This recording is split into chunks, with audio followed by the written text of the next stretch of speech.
إن الحمد لله نحمده ونستعينه ونستغفره ونعوذ بالله من شرور أنفسنا وسيئات أعمالنا. من يهده الله فلا مضل له ومن يضلل فلا هادي له. أشهد أن لا إله إلا الله وحده لا شريك له وأشهد أن محمدا عبده ورسوله. يا أيها الذين آمنوا اتقوا الله حق تقاته ولا تموتن إلا وأنتم مسلمون. يا أيها الناس اتقوا ربكم الذي خلقكم من نفس واحدة وخلق منها زوجها وبث منهما رجالا كثيرا ونساء واتقوا الله الذي تساءلون به والأرحام إن الله كان عليكم رقيبا. يا أيها الذين آمنوا اتقوا الله وقولوا قولا سديدا يصلح لكم أعمالكم ويغفر لكم ذنوبكم ومن يطع الله ورسوله فقد فاز فوزا عظيما. أما بعد فإن أصدق الحديث كتاب الله وخير الهدي هدي محمد صلى الله عليه وعلى آله وسلم وشر الأمور محدثاتها فإن كل محدثة بدعة وكل بدعة ضلالة وكل ضلالة في النار. أعاذنا الله وإياكم من النار. معاشر المسلمين جماعة rahimani wa rahimakumullah. Sebuah ayat di dalam Al-Quranul Karim terdapat di dalamnya penjelasan sebab-sebab keselamatan dan peringatan akan bahaya turunnya azab. Ayat ini dari ayat yang agung yang hendaknya kita renungi dan banyak kita perhatikan khususnya di hari-hari ini. Kita menyaksikan hujan deras yang turun di kota kita dan di kota-kota yang lainnya. Dan pada hujan itu kadang ada rahmat dan kadang ada azab di dalamnya. Kadang ada rahmat dan kadang ada azab di dalamnya. Karena Allah Subhanahu wa taala menyebut turunnya hujan dengan rahmatnya, wa huwa alladhi yunazzilul ghaitha. Dialah Allah yang menurunkan hujan tersebut, wa yanshuru rahmatah, dan menyebarkan rahmatnya. Tapi kadang hujan itu adalah ada siksaan. Karena itu apabila telah terjadi mendung yang sangat hitam, Rasulullah SAW berbolak-balik masuk dan keluar dari rumahnya. Terlihat perubahan pada wajahnya. Ketika ditanyakan kepada beliau tentang hal tersebut, maka beliau berkata, sesungguhnya satu kaum telah dibinasakan oleh Allah Subhanahu wa taala dengan permulaan tanda awan yang mendung seperti itu. Dan itu di dalam Al-Quranul Karim tentang kisah kebinasaan kaum Nabi Hud alaihi salam. فلما رأوه آرضا مستقبل أوديتنا قالوا فلما رأوا آرضا مستقبل أوديتهم قالوا هذا آرض ممطرنا. Begitu mereka melihat awan tebal datang ke lembah-lembah mereka, maka mereka berkata bahwa ini adalah hujan yang akan turun kepada kita. Ternyata itu adalah siksaan yang pedih terhadap mereka. Karena itu ada harapan dan ada rasa takut. Dibikin pula angin, pada sebagian angin rahmat. Wa huwa alladhi arsala riyaha bishran baina yaday rahmatih. Dan dialah Allah yang mengirim angin itu sebagai kabar gembira di depan rahmatnya. Hujan disebut dengan rahmat dan angin disebut dengan kabar gembira. Tapi di keadaan yang lain ternyata ada rih yang dikatakan di dalam Al-Quran fiha adzabun alim, padanya ada siksaan yang sangat pedih. Ada siksaan yang sangat pedih. Dan itulah hari-hari kehidupan. Di kehidupan kita ini ada kenikmatan-kenikmatan yang kita dapatkan ada kesenangan-kesenangan, waktu-waktu bergembira. Ada juga di dalam kehidupan kita mendapatkan hal-hal yang tidak kita senangi. Ada waktu-waktu kesedihan. Wa tilka al-ayyamu nudawiluha bainan nas wa liya'lama Allahu alladhina amanu wa yattakhidha minkum syuhada.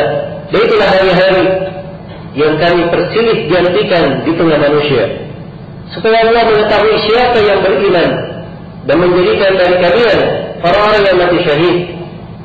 Dan Allah tidak mencintai, wallahu la yuhibbul zalimin. Allah tidak menyenangi para orang yang berbuat zalim. Karena itu, perhatikan ayat yang sangat agung ini. Perlu kita cermati dan kita perhatikan kandungannya. Allah berfirman, menganjurkan, menasihatkan, wa anibu ila rabbikum wa aslimu lahu min qabli an ya'tiyakum al-'adab thumma la tunsarun.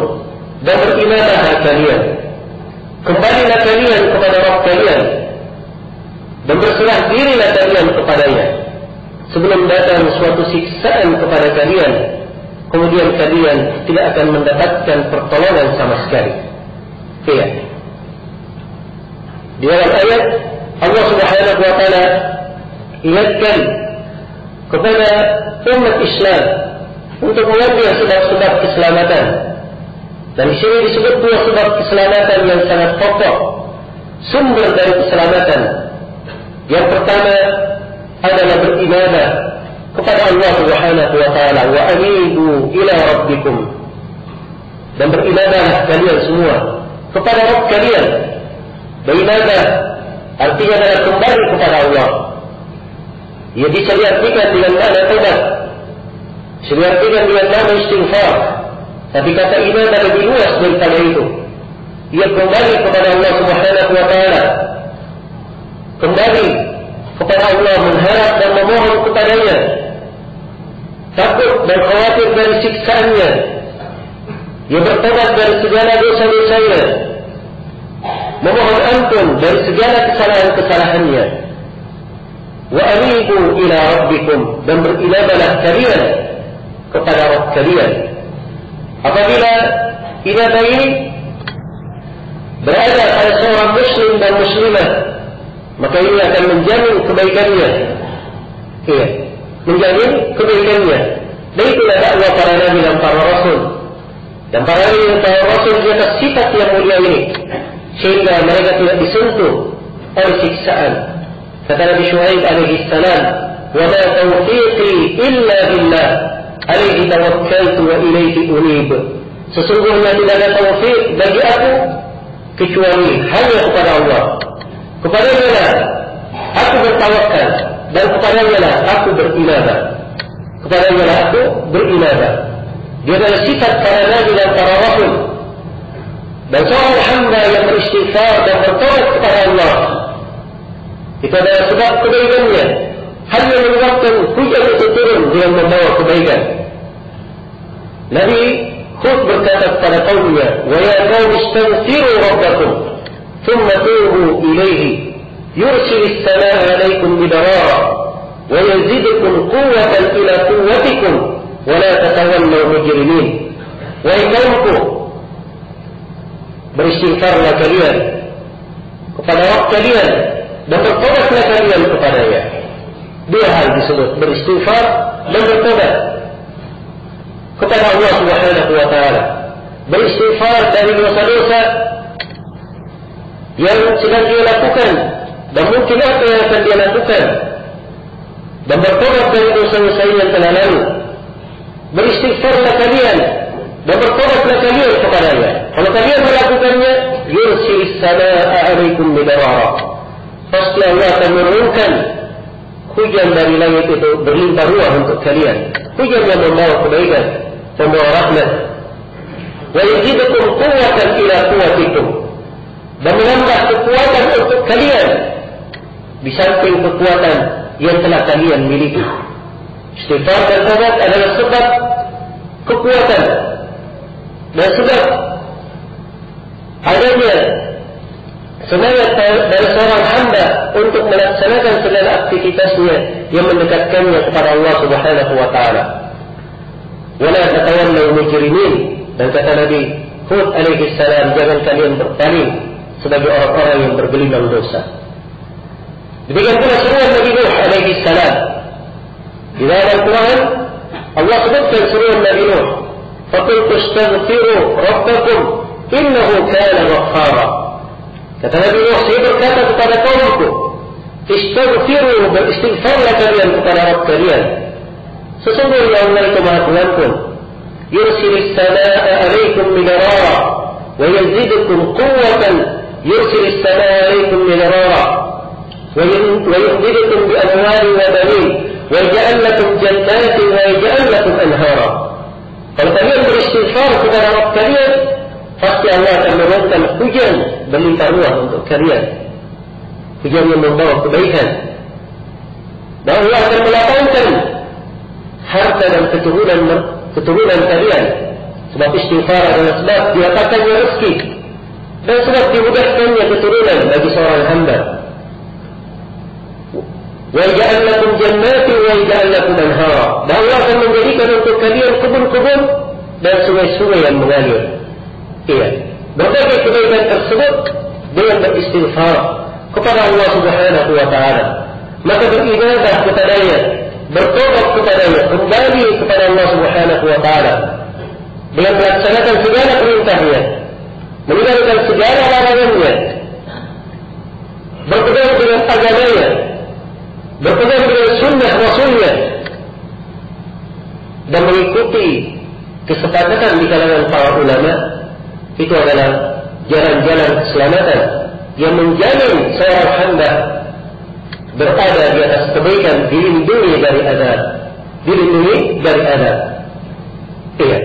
Karena itu, kalau terdapat ayat-ayat Al-Quran dan hadis-hadis Rasulullah SAW yang menjamin bagi siapa yang kembali kepada Allah dengan berpegang kepada agama, dia akan dilindungi dari azab, dilindungi dari kesengsaraan, dilindungi dari hal yang membahayakannya. Allah Subhanahu wa taala berfirman, "Faman ittaba'a hudaya fala yadhillu wa la yashqa, wa man a'rada 'an dhikri fa inna lahu ma'ishatan dhanka wa nahshuruhu yawm al-qiyamati a'ma." Barang siapa yang berpaling dari petunjukku, barang siapa yang mengikuti petunjukku, dia tidak akan tersesat dan tidak akan sengsara. Jaminan dari Allah bahwa siapa yang mengikuti petunjuk tidak akan tersesat dan tidak akan sengsara. Sebaliknya, waman a'rada 'an dzikri, barang siapa yang berpaling dari mengingat kepadaku, dari dzikri. Al-Quran disebut dzikir, sunnah Nabi juga disebut dzikir, agama Islam disebut dzikir. Siapa yang berpaling dari dzikir kepadaku, fa inna lahu ma'ishatan dhanka, dia akan mendapatkan kehidupan yang sempit. Sempit dalam artian disempitkan hidupnya, rezekinya. Dan sebagaimana yang menafsirkan kesempitan adalah disempitkan kuburannya di alam kubur. Karena disebutkan dari siksa di alam kubur, kuburan itu disempitkan hingga menghimpit si penghuni kubur sampai tercerai-berai tulang belulangnya. Maka dia akan mendapatkan kesempitan kehidupan yang sempit. Wa nahsyuruhu yawmal qiyamati a'ma, dan kami akan bangkitkan dia pada hari kiamat sebagai orang yang buta. Iya. Walaupun hidupnya di dunia dia melihat, bahkan dia berpaling dari petunjuk di dunia, berpaling dari agama Allah Subhanahu wa taala, acuh terhadapnya, tidak ingin mempelajarinya, tidak mengindahkan wejangan dan ucapannya, maka pada hari kiamat ia pasti akan berada di keadaan ini. Wa nahsyuruhu yawmal qiyamati a'ma, dan kami akan bangkitkan dia pada hari kiamat sebagai orang yang buta. Kerana Allah ingatkan di ayat yang lain, wa man kana fi hadhihi a'ma fa huwa fil akhirati a'ma wa adallu sabila. Barang siapa yang di kehidupan dunia ini dia buta, di kehidupan akhirat dia lebih buta lagi dan lebih sesat jalannya. Kerana itu kembali kepada agama, itu adalah jalan keselamatan, Rasulullah SAW mengingatkan di dalam hadis Ibnu Umar yang diriwayatkan oleh Imam Abu Dawud. Beliau bersabda, "Idza tabaya'tum bil 'ilm wa akhadtum asnad al-basar ورضيتم بالذر وتركتم الجهاد سلط الله عليكم ظلما لا ينزله hatta tarji'u ila dinikum. Apabila kalian telah berjual beli dengan cara al-ghina, salah satu sistem jual beli yang mengandung unsur riba, kalian telah sibuk dengan peternakan, terbuai dengan pertanian, riba dengan pertanian. Iya, beternak dan bertani tidak dilarang pada asalnya, hanya saja kalau dua hal ini melalaikan karena kesibukannya beternak dan bertani, dia tidak jalankan perintah agamanya, dia tinggalkan agamanya. Ini yang dicela di dalam hadis. Kemudian yang keempat, dan kalian meninggalkan jihad. Apabila empat penyakit ini menimpa kalian, Rasulullah bersabda, pasti Allah akan menimpakan kepada kalian kehinaan. Tidak akan diangkat kehinaan ini dari kalian hingga kalian kembali kepada agama kalian. Disyaratkan harus kembali kepada agama. Karena itu kembalilah.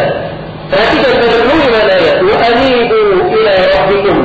Dan beriman kepada kalian, kepada Rabb kalian, kepada Allah Subhanahu wa ta'ala yang mengadakan kalian, yang menciptakan kalian, kepada Allah Subhanahu wa ta'ala yang memberi rezeki kepada kalian, menganugerahkan nikmat kepada kalian, kepada Allah Subhanahu wa ta'ala satu-satunya yang berhak untuk ibadah. Dan ketika disebut di dalam ayat kepada Rabb kalian, terdapat di dalamnya peringatan untuk ikhlas di dalam setiap amalan, dan melakukan amalan apa saja dibangun di atas dasar keikhlasan kepada Allah Subhanahu wa ta'ala dan mencari ridha Allah Subhanahu wa ta'ala. Kemudian dilanjutkan ayat disebutkan sebab yang kedua dari sebab keselamatan. Wa aslimu lahu, dan berserah dirilah kalian kepadanya. Berserah dirilah kepada Allah Subhanahu wa ta'ala. Berislamlah kalian kepadanya. Dan keislaman itu adalah tunduk kepada Allah dengan memurnikan ibadah kepadanya, menegakkan segala ketaatan dan meninggalkan segala kesyirikan. Ini pokok dari keislaman yang merupakan dakwah para nabi dan para rasul. Walaqad ba'atsna fi kulli ummatin rasulan an i'budu Allah wa yajtanibut taghut. Sungguh kami telah mengutus pada setiap umat seorang rasul. Misinya agar supaya mereka menyerukan kepada umat, hendaknya kalian wahai umat beribadah hanya kepada Allah dan menjauhi segala yang diibadahi selain daripada Allah. Iya, ini adalah misi utama dan tujuan utama dakwah para nabi dan para rasul. Kerana itu kita dapati Rasulullah SAW mengunjungi seorang anak muda Yahudi yang sudah mendekati ajalnya. Beliau kunjungi untuk diajak masuk ke dalam Islam. Maka Nabi berkata kepadanya, ya gulam, qul la ilaha illallah. Wahai anak muda, ucapkan la ilaha illallah. Maka anak muda ini melihat pada ayahnya, dan sang ayah berkata, Ati Abul Qasim, Ati Abul Qasim, Ta'ati Abul Qasim, Ta'ati Nabi Muhammad. Maka anak muda ini pun masuk Islam. Nabi SAW keluar dari rumah anak muda itu sembari berkata, Alhamdulillahilladzi anqadhahu minan nar. Segala puji hanya untuk Allah yang membebaskan anak muda ini dari api neraka. Itulah tujuan di dalam Islam. Kenapa seorang hamba harus memurnikan ibadah hanya kepada Allah, mengucapkan la ilaha illallah dengan benar, memahami konsekuensi dan maknanya, agar supaya dia selamat dari siksaan api neraka. Iya. Wa aslimuna, berislamlah kepada Allah. Dan bagaimana berislam kepadanya adalah tunduk kepada ketentuan dan takdirnya. Mesti dalam kepada ketentuan takdir dari Allah Subhanahu wa ta'ala. Dan kita memahami bahawa suatu ujian dan cobaan kadang untuk meninggikan derajat seorang hamba, membersihkannya dari dosa. Sebagaimana sabda Rasulullah SAW, "Man yuridillahu bihi khairan yusib minhu." Siapa yang Allah kehendaki padanya kebaikan, dia akan ditimpa musibah. Dan juga beliau bersabda, "La yazalul bala'u bil mu'min wal mu'minah fi ahlihi wa malihi wa 'irdihi hatta yamshi fil ardi wa ma 'alayhi min khati'ah." Terus menerus ujian itu menimpa seorang mukmin dan mukminah pada dirinya, keluarganya dan kehormatannya, sehingga ia berjalan di atas muka bumi dan tidak menyandang satu dosa pun. Gugur dosa-dosanya karena ujian-ujian itu. Tapi kadang ujian adalah teguran dan peringatan.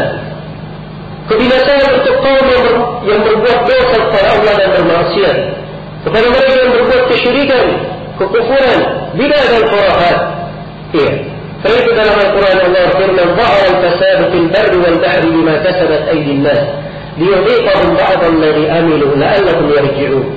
Telah tampak kerusakan di daratan dan di lautan karena perbuatan tangan manusia itu sendiri. Maka Allah membuat mereka merasakan siksaan akibat dari perbuatan mereka sendiri, supaya mereka kembali, supaya mereka bersadar dan kembali kepada jalan yang benar. Iya. Karena itu dari mana keislaman menerima ketentuan dan takdir Allah Subhanahu wa Ta'ala. Maka ini dua sebab pokok dari sebab keselamatan yang menyebabkan seorang hamba selamat di dalam kehidupannya. Iya. Benar orang Indonesia berkata, bersiap payung sebelum hujan, mengambil keselamatan sebelum datangnya hujan. Iya.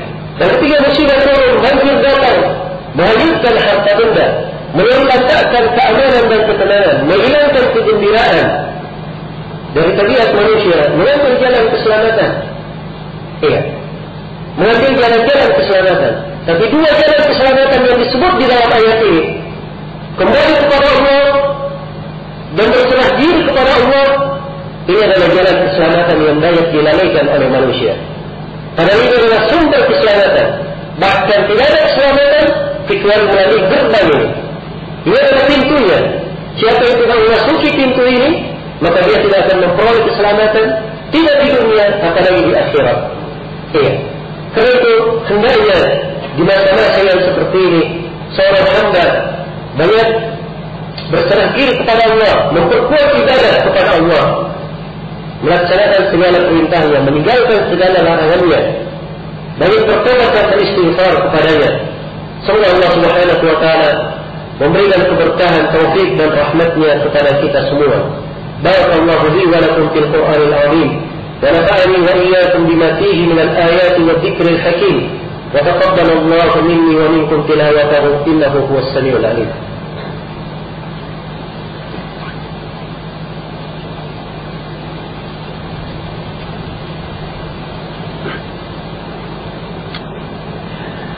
الحمد لله على إحسانه والشكر له على توفيقه وامتنانه. أشهد أن لا إله إلا الله وحده لا شريك له تعظيما لشأنه، وأشهد أن محمدا عبده ورسوله الداعي إلى رضوانه صلى الله عليه وعلى آله وأصحابه وإخوانه أما بعد. Iya. Ada ayat sebelum ayat yang kita baca tadi, yaitu firman Allah Subhanahu wa Ta'ala, "Qul ya ibadiyalladzina asrafu ala anfusihim la taqnatu min rahmatillah innallaha yaghfiru dzunuba jami'a innahu huwal ghafurur rahim." Katakanlah Nabi Muhammad, sampaikan firman-Ku kepada mereka, wahai hamba-hamba-Ku yang melampaui batas pada diri-diri mereka, jangan kalian putus asa dari rahmat Allah. Sungguhnya Allah mengampuni seluruh dosa. Sungguhnya Allah Maha Pengampun lagi Maha Penyayang. Dan juga pada ayat yang kita bacakan tadi, datang ayat setelahnya masih menjelaskan jalan keselamatan. Wattabi'u ahsana ma unzila ilaykum min rabbikum min qabli an ya'tiyakum al-'adzabu baghtah wa antum la tash'urun. Dan ikutilah apa yang terbaik dari yang diturunkan kepada Rabb kalian, yang diturunkan oleh Rabb kalian kepada kalian, sebelum siksaan datang kepada kalian secara tiba-tiba dan kalian tidak menyadarinya. Kemudian ayat setelahnya berkaitan dengan akhir ayat yang kita baca. Thumma la tunsarun. Kemudian kalian tidak akan mendapatkan pertolongan. Wa anibu ila rabbikum wa aslimu lah. Dan kembalilah kalian kepada Rabb kalian dan berserah dirilah kalian kepadanya. Min qabli an ya'tiyakum al-'adzab. Sebelum datang siksaan itu kepada kalian. Thumma la tunsarun. Kemudian kalian tidak akan mendapatkan pertolongan lagi. Iya. Sepanjang masih ada kesempatan, Allah masih memberikan nyawa kepada kita, masih ada nafas yang berdetak di dalam diri kita. Sepanjang kesempatan ini masih ada, mari kita manfaatkan untuk kembali kepada Allah Subhanahu wa Ta'ala, bertobat dan berserah diri kepadanya sebelum datang kejadian yang disebut di dua ayat setelahnya. an taqula nafsun ya hasrata ala ma qarrabtu fi jambillah wa in kuntu lamina as-sakhirin. Seorang jiwa berkata pada hari kiamat, wahai betapa kesengsaraan, betapa kerugian terhadap diriku, apa yang aku telah telantarkan dari kehidupan di sisi Allah, dan saya dulunya termasuk orang-orang yang molok-molok, orang-orang yang menyepelekan, menganggap remeh. Maka sikap yang seperti ini menyebabkan ia menyesal pada hari kiamat. Jangankan orang yang tidak saleh, penuh dengan dosa, bergelimang dengan maksiat, orang yang saleh saja, ketika rohnya keluar dari jasadnya, dia menyesal. Dia berharap kembali lagi ke dunia mempertanyakan amalan saleh. Ya, apalagi orang-orang yang tidak memiliki bekal yang baik, belum bersiap untuk menghadap kepada Allah Subhanahu wa taala. Semoga ayat ini menjadi renungan untuk kita semua, dan hendaknya kita banyak berdoa kepada Allah Subhanahu wa taala agar kita diberikan kemanfaatan pada hujan yang turun. Dari doa tadi yang dibaca di masa hujan, sebagaimana dalam hadis riwayat Al-Bukhari, beliau mengajarkan Allahumma sayyiban nafi'an, ya Allah berilah kami hujan yang bermanfaat. Dan di antara doa Nabi SAW ketika hujan turun sudah berlebihan, Allahumma hawalaina wa la alaina, Allahumma ala al-atami wa birafi wa butul al-awdiya wa manabit al-syajar. Ya Allah, turunkanlah hujan ini di sekitar kami, bukan kepada kami. Turunkanlah hujan ini di tempat-tempat dataran tinggi, di lereng-lereng gunung, di lembah-lembah, dan di tempat tumbuhnya pepohonan. Iya. Dan juga ketika terjadi angin kencang, Nabi SAW membaca doa, Allahumma inni as'aluka khairaha wa khaira ma fiha wa khaira ma ursilat bih, wa a'udzu bika min syarriha wa syarri ma fiha wa syarri ma ursilat bih. Ya Allah, aku memohon kebaikan-Mu dari angin ini, dan kebaikan apa yang ada pada angin ini, serta kebaikan apa yang angin ini diutus karenanya. Dan aku berlindung kepadamu ya Allah dari kejelekan angin ini, kejelekan apa yang ada padanya, dan kejelekan apa yang ia dikirim diutus karenanya.